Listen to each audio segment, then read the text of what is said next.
Mesdames et messieurs, bonjour et bienvenue sur notre première vidéo sport, santé et performance. Des petites capsules vidéo d'après une idée originale du club d'athlétisme de Vesoul, le groupe athlétique Haute-Saônois, et qui va vous proposer des petites vidéos régulières durant ce confinement, dont le but est d'aborder de nombreux sujets en relation avec le sport, la santé et le côté performance. Donc en fait l'idée c'est de vous proposer très régulièrement des vidéos qui vont aborder chacune un seul sujet d'une durée assez rapide de 5 à 10 minutes avec à chaque fois un intervenant durant ces vidéos sport, santé et performance. Les intervenants, vous allez les voir et les revoir au fur et à mesure des vidéos. Donc nos intervenants sont moi-même, je me présenterai juste après, Dr Marafi Samuel, je suis le médecin du club. Et ça va être aussi l'occasion de vous présenter les différents intervenants du club qui constituent le staff médical et médico-performance.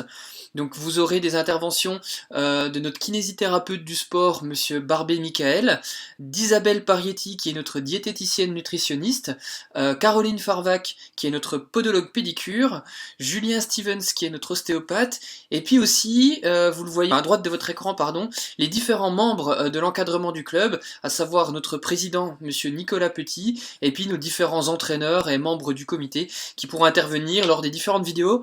Pour l'instant, tous les sujets ne sont pas connus, mais aujourd'hui on va en aborder un, et puis on vous mettra très régulièrement, on fera apparaître les différents sujets pour vous.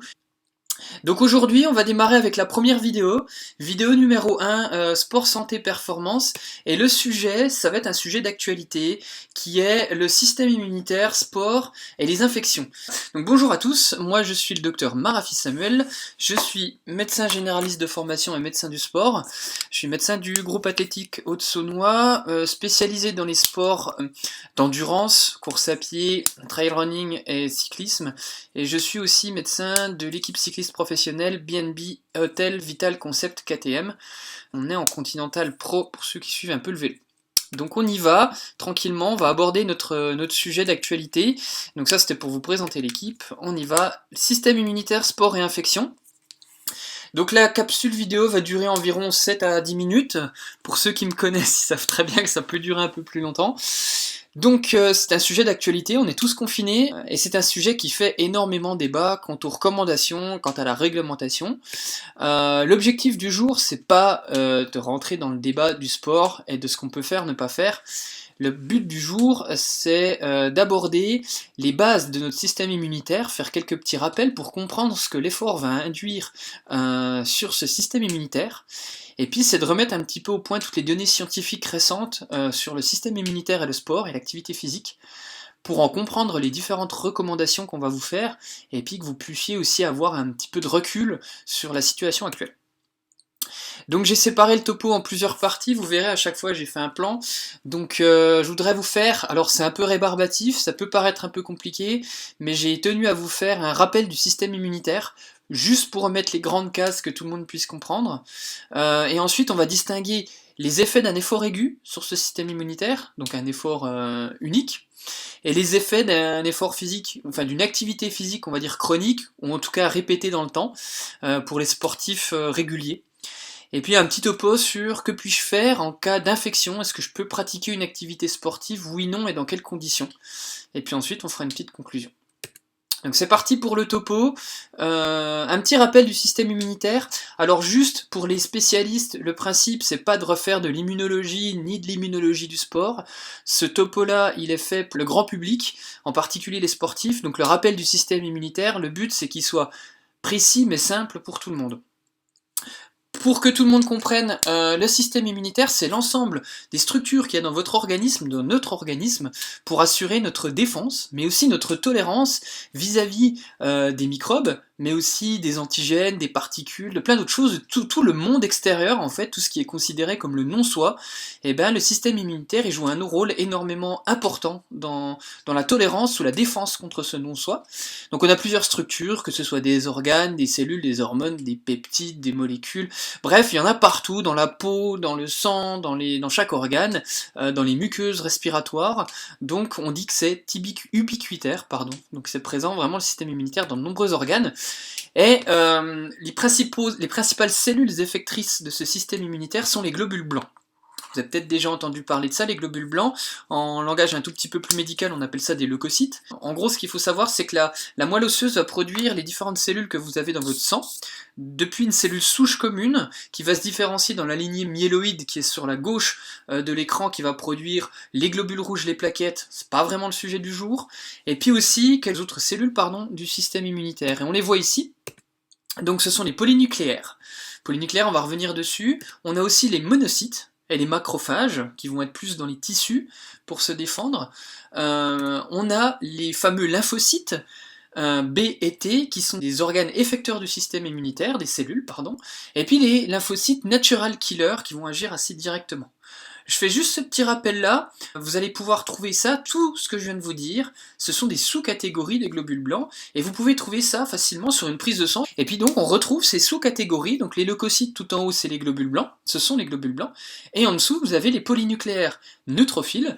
Donc pour résumer, pour être très schématique, c'est beaucoup plus compliqué que ça, mais en gros les polynucléaires neutrophiles vont vous défendre contre les infections globalement bactériennes. Les éosinophiles qu'on voit en deuxième là, ce sont toujours des polynucléaires qui vont vous défendre plutôt contre les infections parasitaires et éventuellement intervenir dans les mécanismes type AS. Les polynucléaires basophiles sont des cellules effectrices de la réaction allergique avec les mastocytes. Ensuite on a nos lymphocytes, donc B et T, on va revenir dessus, et natural killer. Et on a les monocytes, en gros les monocytes c'est un peu les éboueurs, ils sont vraiment sur place, ils vont se différencier en macrophages pour aller nettoyer tous les débris, tout ce qui traîne là. Donc si on revient juste sur les lymphocytes, on a deux différents types de lymphocytes. Les T, qui sont à gauche en bleu, il y a les CD4 qui sont un peu les coordinateurs de la réponse immunitaire, et les CD8 qui vont aller plutôt taper les infections virales dans les cellules. Et on a les fameux lymphocytes B, en rose là sur le schéma, qui eux vont être des organes qui vont produire des anticorps, des cellules pardon, qui vont produire des anticorps, qu'on appelle dans le langage médical les immunoglobulines, IG. Et vous avez déjà vu sur vos prises de sang, quand on teste une sérologie qu'on appelle, donc c'est mesurer votre taux d'anticorps vis-à-vis d'une bactérie, d'un virus, on mesure des immunoglobulines. Il y en a différents types, on va pas revenir dans les détails. Retenez qu'il y a les IgA, ce sont des immunoglobulines qu'on trouve énormément dans les muqueuses, et surtout dans les organes qui vont être en contact avec le monde extérieur, donc c'est les voies aériennes supérieures, on va y revenir, les poumons et le tube digestif. Voilà. Et vous avez en vert les lymphocytes natural killer, et tout ça est coordonné, bien ficelé, il y a différentes voies d'activation en fonction de la réponse immunitaire qu'on veut. Tout ça, tout ce que vous voyez là, je rentre pas dans les détails, mais c'est le système immunitaire. Qu'est-ce qui permet de communiquer? Ce sont les cytokines, des molécules, il y en a différents types.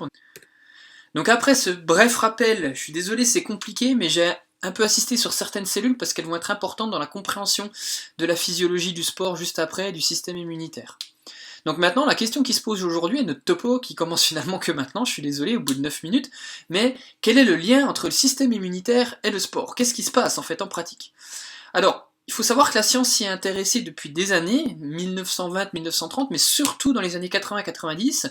Pourquoi? Parce que les scientifiques, les chercheurs et les médecins se sont rendus compte qu'il y avait un lien très important entre les URTI, Upper Tractus Respiratory Infection, donc c'est les infections du tractus respiratoire supérieur, donc des voies aériennes supérieures en fait, liées au sport, et après les efforts, et là vous voyez deux diagrammes, gauche et droite, runners and controls, et en fait le principe c'était de mesurer le nombre d'infections des voies aériennes supérieures relatées par les sportifs, donc ça démarre du nez jusqu'au début des bronches, après une activité physique, et là en l'occurrence c'était deux courses différentes, à Cape Town et à Pretoria en Afrique du Sud, une course qui durait 56 km, et dans les 2 semaines qui suivent, on se rend compte que ceux qui n'ont pas couru à droite, le groupe contrôle rapportait un certain nombre d'épisodes infectieux, et ceux qui ont couru à gauche, sur votre écran, rapportaient aussi un certain nombre d'infections des voies aériennes supérieures, mais beaucoup plus importantes.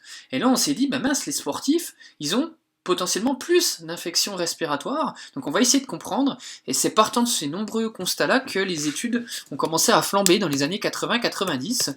Et là vous voyez un diagramme, c'est quand on va sur les moteurs de recherche et qu'on tape immunologie et sport, on se rend compte que le nombre de publications ne cesse d'augmenter depuis les années 80-90 pour vraiment exploser entre 2000 et 2019, là 2020 l'année n'est pas encore écoulée. Pour ceux que ça intéresse, qui veulent vraiment rentrer dans les détails, moi je vous ai tout résumé aujourd'hui, mais un des éminents spécialistes mondial du domaine, c'est David Nieman, avec son équipe aux États-Unis, qui ont fait énormément de recherches sur ce sujet-là. Donc, quels sont les effets d'un effort aigu? J'ai volontairement séparé ça, l'effort aigu, de l'effort chronique, puisque les effets ne sont pas les mêmes, et ça nous permet un peu de repositionner, repositionner l'église au centre du village, comme on dit usuellement. Donc, dans un effort aigu, qu'est-ce qu'il y a d'important? Moi, j'ai trouvé relativement important de différencier deux choses. L'effort modéré, l'effort intensif, et puis avant, pendant, après l'effort, parce que c'est quand même pas la même situation concernant notre système immunitaire. Donc si on reprend un effort aigu modéré, si on regarde la littérature, toutes les études qui ont été faites sur les efforts aigus modérés, qu'est-ce qui était défini comme modéré? C'est un effort à moins de 60% de la VO2 max, et qui dure moins d'une heure. Donc vous comprenez bien que c'est bien en dessous de l'entraînement au seuil classique qu'on peut entendre dans les groupes d'athlétisme ou dans la préparation physique en athlétisme ou en course à pied. Le seuil, fameux seuil, c'est le seuil ventilatoire numéro 2, mais 60% c'est même quasiment en dessous du seuil ventilatoire numéro 1, seuil d'endurance, donc vous comprenez qu'en fait les efforts modérés sont des efforts très basse intensité et de durée faible. Donc qu'est-ce qui se passe en cas d'effort aigu mais très modéré comme on vient de le voir? Et ben la science elle montre que quoi? Elle montre que au niveau du système immunitaire il y a des petites modifications, et donc effectivement les polynucléaires neutrophiles et les cytokines IL-6 qu'on voit tout en bas là sont des choses, des molécules, des réactions du système immunitaire liées à l'inflammation qui augmentent un petit peu. Les lymphocytes T aussi ils augmentent un petit peu. Concernant les lymphocytes B et les anticorps, ça reste plutôt stable pendant l'effort. Et après cet effort modéré, on se rend compte que les polynucléaires neutrophiles, les monocytes et les macrophages d'ailleurs restent un peu augmentés quelques jours puis diminuent. Les lymphocytes T reviennent très vite à la normale pour un effort très modéré. Et puis le reste, ça bouge pas beaucoup. Les cytokines, donc les molécules de l'inflammation aussi, l'interleukine 6, reviennent très rapidement à la normale après un effort, en cas d'effort aigu modéré. Donc on a des modifications qui sont très faibles. Ça c'est des données scientifiques qui montrent que les polynucléaires neutrophiles dans le cadre rouge à gauche augmentent pendant l'effort, puis persistent quelques heures, on voit jusqu'à 24 heures après en augmentation. Qu'en est-il d'un effort intensif au niveau du système immunitaire? Je ferai les conclusions de tout ça juste après. Concernant un effort intensif, si on regarde la littérature, c'est quoi? C'est un effort qui est au-delà de 60% de la VO2 max, ou alors qui peut rester en dessous de 60% de la VO2 max, mais qui dure plus d'une heure. Donc en fait, on y regroupe beaucoup d'efforts, et finalement tous ceux qui sont en club d'athlétisme, à un moment donné, ils vont assez rapidement se trouver au-dessus des 60% de VO2 max. Donc les efforts intensifs, c'est très régulier pour le sportif régulier en club compétitif. Et donc pour ces efforts aigus intensifs, ça comporte aussi les efforts d'endurance longs, qui vont être à un seuil très bas, mais qui durent plus de 60 minutes. Quelle modification on a? Pendant l'effort, on a à peu près les mêmes, si ce n'est que l'inflammation est un peu plus importante, avec l'augmentation plus marquée des interleukines 6 et d'autres interleukines, et aussi des lymphocytes T et des polynucléaires neutrophiles. Par contre, là où je voulais attirer votre attention, c'est qu'après l'effort, là on a des modifications notables quand c'est un effort intensif. On a toujours ces polynucléaires qui sont augmentés, mais qui perdent de leur fonction oxydative et de phagocytose, d'aller manger un petit peu les microbes. Et puis les lymphocytes T, par contre, qui vont vraiment chuter de manière longue, de manière quantitative et qualitative, c'est-à-dire que leur nombre va diminuer, mais leur fonction aussi va diminuer. Et puis on a aussi des anticorps des muqueuses qui vont diminuer, alors ça c'est à discuter, mais on a des tendances scientifiques pour dire que les IgA salivaires et d'autres IgA des voies respiratoires diminuent. Et on a une persistance de l'inflammation plus longue. Donc tout ça pour dire qu'en fait un effort aigu intensif va mettre à mal le système immunitaire de manière plus importante à l'effort, mais surtout après l'effort, puisque vous voyez que les lymphocytes T ils vont diminuer finalement pas pendant l'effort, mais plutôt après. Ce diagramme l'illustre très bien, ça c'est le nombre de globules blancs, donc là on regroupe toute la famille des polynucléaires, des lymphocytes, et en fait on se rend compte que avant l'effort, donc c'est l'histogramme de gauche, le nombre de globules blancs, eh ben, il est ce qu'il est en temps normal. Et si on prend les sous-catégories, donc les polynucléaires neutrophiles, on voit qu'ils ont un certain nombre, et pendant l'effort, ils vont augmenter. effort intensif. Hein. Donc là, c'est ce qu'on a vu, qu'on voit aussi dans les efforts modérés, ça nous étonne pas. Si on prend les lymphocytes, donc en barré, là, deuxième sous-catégorie de cet histogramme, avant l'effort, ils ont leur nombre usuel, et après l'effort, pendant l'effort, pardon, et juste après, ça va, ils gardent à peu près une qualité similaire, une quantité, pardon, similaire, même si leur qualité diminue un petit peu, mais par contre, quelques heures après l'effort, on se rend compte qu'ils diminuent énormément, pour retrouver un taux normal ensuite après. Donc qu'est-ce que ça nous fait dire? Si on conclut sur modéré intensif, en termes d'influence sur le système immunitaire, eh ben on se rend compte que si on prend un effort modéré, et c'est la courbe en pointillé ici, là que vous voyez, quand on fait un effort modéré, ça va stimuler notre système immunitaire, vous avez vu avec les lymphocytes T, les polynucléaires neutrophiles, mais en fait, quelques minutes après, ça va rentrer dans l'ordre pour retrouver des taux, on va dire, usuels et normaux, sans conséquence sur notre système immunitaire à court terme. Si on prend un effort intensif, donc c'est la courbe en pointillé, on a la même sollicitation de notre système immunitaire, mais beaucoup plus importante, au point de créer ce qu'on appelle un stress physiologique, c'est-à-dire des perturbations qui vont être inhabituelles pour l'organisme, alors qu'ils peuvent être utilisés pour s'adapter à l'effort, possiblement, mais en tout cas ce qu'on observe de manière assez systématique et spécifique, c'est qu'après l'effort, ça diminue fortement, et le système immunitaire d'un sportif qui fait un effort aigu intensif est considéré comme à risque.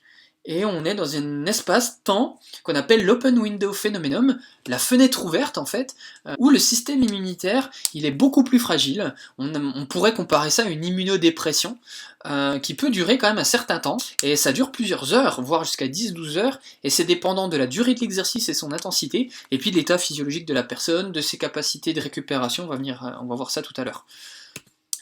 Donc, là on a vu les modifications du système immunitaire lors d'un effort aigu modéré, et intensif. Vous avez vu que l'effort intensif, c'est beaucoup plus sollicitant au niveau du système immunitaire. Ça, c'est ce qu'on remarque au niveau du système immunitaire. Maintenant, y a-t-il un lien avec des infections? Est-ce que finalement, l'effort intensif va donner plus d'infections?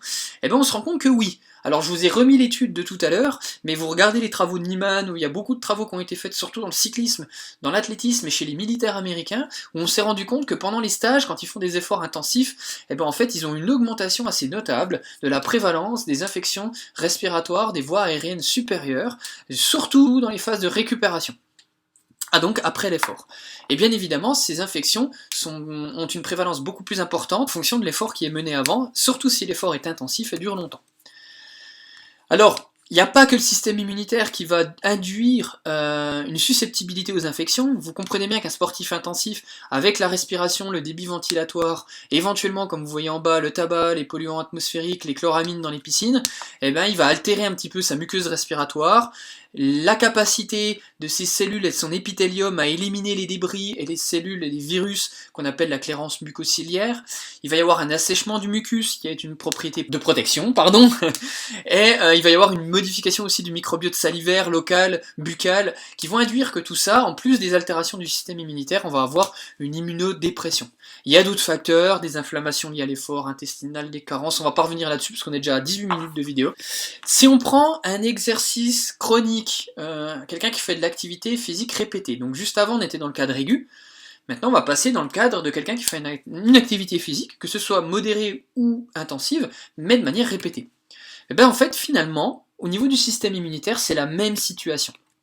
C'est-à-dire qu'on se rend compte que les gens qui font des efforts modérés réguliers, il va y avoir au fil du temps une adaptation du système immunitaire, il va y avoir une moindre augmentation des cellules de l'inflammation, une meilleure récupération plus rapide des lymphocytes et des organes effecteurs de l'inflammation. Et du coup, en fait, on dit que l'activité physique intensive, je répète, modérée, en dessous de 60% et en dessous d'une heure, mais répétée 3 à 5 fois par semaine, c'est ce qui est écrit dans les recommandations dans la littérature, possède des effets plutôt immunoprotecteurs. Voilà. Et ça lutte aussi contre un phénomène qu'on appelle l'immunosénescence. L'immunosénescence, en fait, c'est l'exposition du système immunitaire à s'altérer avec l'âge. Plus on vieillit, plus notre système immunitaire est moins efficient en termes de qualité et de quantité. Et c'est ce qu'on voit sur ces trois courbes-là. Quelqu'un qui est sédentaire, courbe bleue, avec l'âge, son système immunitaire, il va diminuer pour s'appauvrir, et donc il a une plus grande susceptibilité aux infections, plus on est âgé. Ça on le sait. Quelqu'un qui va faire un exercice physique modéré régulier, courbe verte, va limiter un petit peu, on le sait aussi, il y a des données qui commencent à montrer ça, limiter un petit peu l'immunosénescence. Je ne reviendrai pas sur les mécanismes, mais c'est des données qu'on voit. Par contre, quelqu'un qui fait un effort intensif, répété, les sportifs professionnels ou les sportifs intensifs comme on en voit beaucoup, eh ben on a une altération au fil du temps de notre système immunitaire.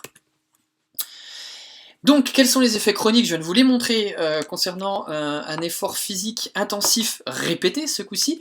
Eh ben, on sait que là, on a une immunodépression chronique. Là, c'est le médecin du sport d'une équipe cycliste professionnelle qui vous parle. Je peux vous assurer que ce sont des sportifs qui sont immunodéprimés par définition. Quand on leur fait des typages lymphocytaires, quand on va un petit peu plus loin sur l'analyse de leur système immunitaire, ils ont des modifications de leur système immunitaire, ils ont des petites leucopénies, des modifications de leur lymphocyte T, et ça s'aggrave pendant les phases de charge. Par exemple, un Tour de France, on a des immunosusceptibilités aux infections plus grandes qu'un sportif non professionnel, non intensif. Et donc potentiellement, ça les expose à des infections récurrentes. Alors infections virales banales, l'hiver, des rhinites, des rhinopharyngites, des otites, des trachéites, voilà, des infections qui peuvent paraître banales, mais qui sont régulières. Des infections qui aussi, quand elles sont bactériennes, ont une tendance à être un petit peu plus graves, avec des sepsis plus fréquents, des signes systémiques plus fréquents, donc, des réactivations aussi infectieuses de virus qui restent latents au niveau de l'organisme, comme l'herpès, des récurrences herpétiques, mais aussi le virus de la mononucléose, des zoonas, ou alors le virus du CMV, pardon, et on en entend, et ça fait les tablettes au niveau des journaux sportifs, des sportifs professionnels qui tombent malades. Oui, c'est quelque chose qu'on note, et c'est vrai, et tous les enjeux quand on est dans un staff médical des sportifs professionnels, c'est d'essayer de limiter ça avec les moyens qu'on a, cette immunodépression du sportif intensif. Donc, un petit mot sur qu'est-ce qu'on peut faire en cas d'infection. Docteur, je suis infecté, est-ce que je peux faire une activité physique? Partant du postulat qu'on vient de voir, il y a Niemann, mais il y a aussi ses confrères qui ont essayé de dégager des recommandations. Globalement, ce qui se dégage, c'est que toutes les infections qui sont sus-cervicales, donc des voies aériennes supérieures sus-cervicales, sans signes généraux, c'est-à-dire pas de signes de passage systémique ou d'inflammation de l'organisme, pas de fièvre, pas de maux de tête, pas de courbatures, pas de fatigue importante, on peut conserver une activité physique modérée, d'endurance, en dessous des 60 minutes, avec toutes les précautions, s'hydrater, tout ça, machin. Pendant la phase infectieuse, bien évidemment, faire attention aux blessures, tout ça, on reviendra pas dessus, mais on peut tolérer ça. Par contre, si l'infection elle est sous-cervicale, donc les bronches, éventuellement la trachée, le larynx, une infection pulmonaire effectivement, alors je parle que des voies aériennes respiratoires, je parle pas d'une infection urinaire ou autre chose, ça c'est un autre débat, ou alors une infection sus-cervicale mais qui a des signes généraux, là on va suspendre l'activité sportive bien évidemment, et on va attendre le rétablissement des signes physiques. Quand il n'y aura plus de signes généraux, on pourra reprendre une activité physique d'endurance, et en tout cas ce qui est certain c'est pas d'intensité du tout, et encore plus s'il y a des signes généraux, puisqu'il y a des risques, les cardiologues vous l'expliqueront, mais les risques c'est d'avoir des atteintes myocardiques, et de faire des troubles du rythme cardiaque, et ça peut conduire jusqu'à des arrêts cardiovasculaires à l'effort. On n'y reviendra pas, c'est un autre débat. Voilà. Donc aux conclusions et recommandations, je suis désolé, on a un peu dépassé, on est à 23 minutes, mais on reprend cette courbe que vous avez pu voir dans tous les journaux, les magazines et tout. Elle vient d'où cette courbe? C'est Niemann qui l'a pondue il y a déjà des années, c'est la fameuse courbe en J, pour montrer que notre système immunitaire, vis-à-vis des infections des voies respiratoires supérieures, pas pour le reste, pas pour les effets cardiaques, les effets tendineux et autre chose, là on parle juste des effets sur les voies aériennes supérieures, on se rend compte qu'une personne sédentaire va avoir une plus grande susceptibilité aux infections respiratoires supérieures à cause des modifications de son système immunitaire liées à la non-activité. Quelqu'un qui fait une activité physique modérée régulière va avoir une immunomodulation positive et va pouvoir mieux se défendre contre ces infections respiratoires supérieures. Et quelqu'un qui fait du sport de manière intensive, qui plus est régulière, qui plus est s'il est compétiteur et professionnel, il faut que je vous le dise, et je pense que vous êtes plusieurs à regarder cette vidéo, il faut savoir que pendant les périodes de charge ou à la fin de votre trail ou de votre course ou de votre compétition, de votre ultra trail, pendant plusieurs heures, plusieurs jours, vous êtes immunodéprimé. Donc une question qu'on me pose souvent, et je vais l'utiliser pour conclure, comment on peut faire du coup pour améliorer son système immunitaire, ou en tout cas, à défaut de l'améliorer, limiter l'impact négatif des exercices intensifs. Et là je dis ça pour les sportifs qui sont intensifs, licenciés, qui du coup vont me dire, mais moi je suis dans le cadre de sportif intensif, voire régulier, sans être professionnel, je sais que du coup je vais avoir des effets négatifs de ma pratique physique, je parle que sur le système immunitaire là, à l'heure actuelle, je parle pas du reste. Qu'est-ce que je peux faire de mon côté pour limiter ça?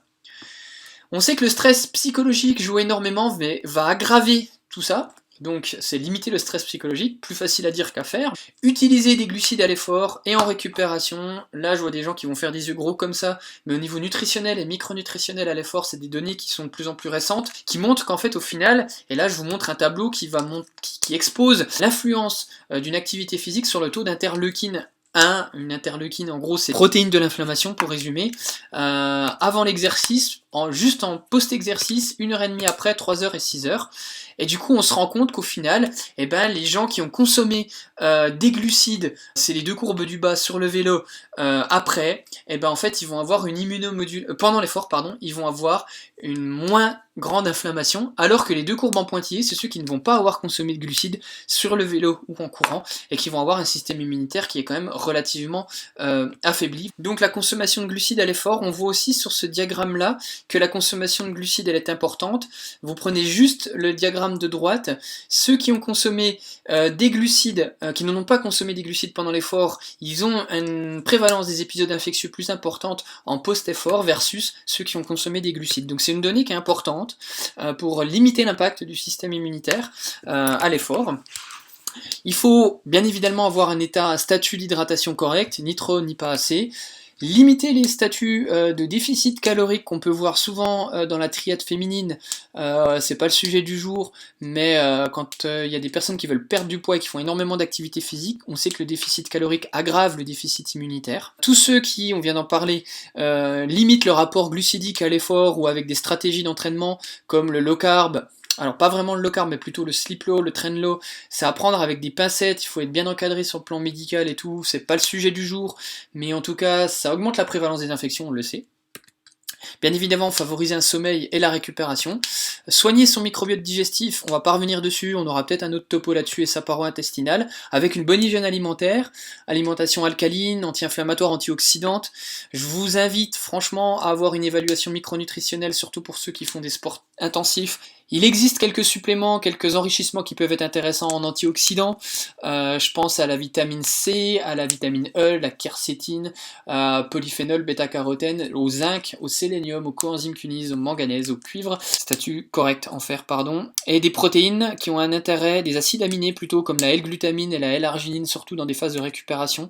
Et puis enfin, discuter au cas par cas de tous ces antioxydants, éventuellement des probiotiques, la vitamine D pour faire des supplémentations. Moi je vous invite franchement dans ces situations-là, en discuter avec un professionnel de santé avant de faire tout et n'importe quoi. Donc si on conclut à tout ça, un exercice modéré aigu ou chronique, mais s'il est modéré, il est plutôt positif pour votre système immunitaire. Un exercice intensif, il est plutôt négatif pour votre système immunitaire. Ça veut pas dire qu'il faut pas en faire, au contraire, pour les sportifs qui s'entraînent, qui ont des objectifs, ils vont finalement en faire, et moi le premier d'ailleurs, mais juste il faut se considérer comme un risque infectieux, que ce soit un effort aigu, qui plus est chronique. Donc faire attention, se considérer comme des personnes sensibles au niveau immunitaire, surtout dans la phase après l'effort. Donc ayez une hygiène de vie correcte au niveau alimentaire, pensez au tabac, à la pollution atmosphérique, et du coup dans cette période actuelle, si on retient tout ça, effectivement la stratégie de confinement, il faut la respecter au maximum. Au niveau de vos entraînements, je vous invite à faire une activité physique modérée quand même, à en maintenir une, plutôt en indoor ou en respectant les recommandations sanitaires actuelles, régulières.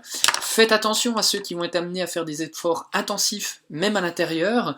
Il n'y a pas d'études pour l'instant qui le montrent vis-à-vis du coronavirus, du Covid, mais si on en tient à ces données scientifiques-là, on pourrait penser que des personnes qui sont porteurs asymptomatiques peuvent devenir justement symptomatiques, parce qu'ils ont fait des efforts intensifs et que leur système immunitaire ne jugule plus cet asymptomatisme, entre guillemets, ou alors on pourrait penser que des personnes qui sont symptomatiques très faiblement pourraient passer à des formes graves, même si la physiopathologie des formes graves reste encore à discuter.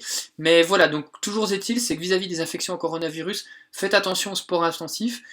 Et dernière recommandation, si vous devez sortir pour des raisons de santé, pour des raisons professionnelles ou pour vos courses, réfléchissez bien à ça. Si vous faites un entraînement sur home trainer à l'intérieur et que vous faites un entraînement intensif, il vaut peut-être mieux sortir avant cet entraînement que après. Voilà, c'est une recommandation. Donc voilà. Je vous remercie à tous pour cette première vidéo qui finalement aura duré presque 30 minutes. Je suis désolé mais le sujet nécessitait de s'y attarder et puis j'ai parlé déjà très vite. Si vous avez des questions, vous n'hésitez pas à me solliciter ou à solliciter le club d'athlétisme. Je vous remets ici sur cette slide les différents sites internet du club Le Gâche ou le site internet de l'équipe Trail, ainsi que les pages Facebook respectives du groupe athlétique Haute-Saônois et de la Team Trail groupe athlétique Haute-Saônois. Vous y retrouverez toute l'actualité du club et ainsi que nos futures vidéos des différents intervenants. Quant à moi, je vous remercie et puis je vous souhaite une bonne journée. Prenez soin de vous et puis prenez soin aussi de votre activité physique.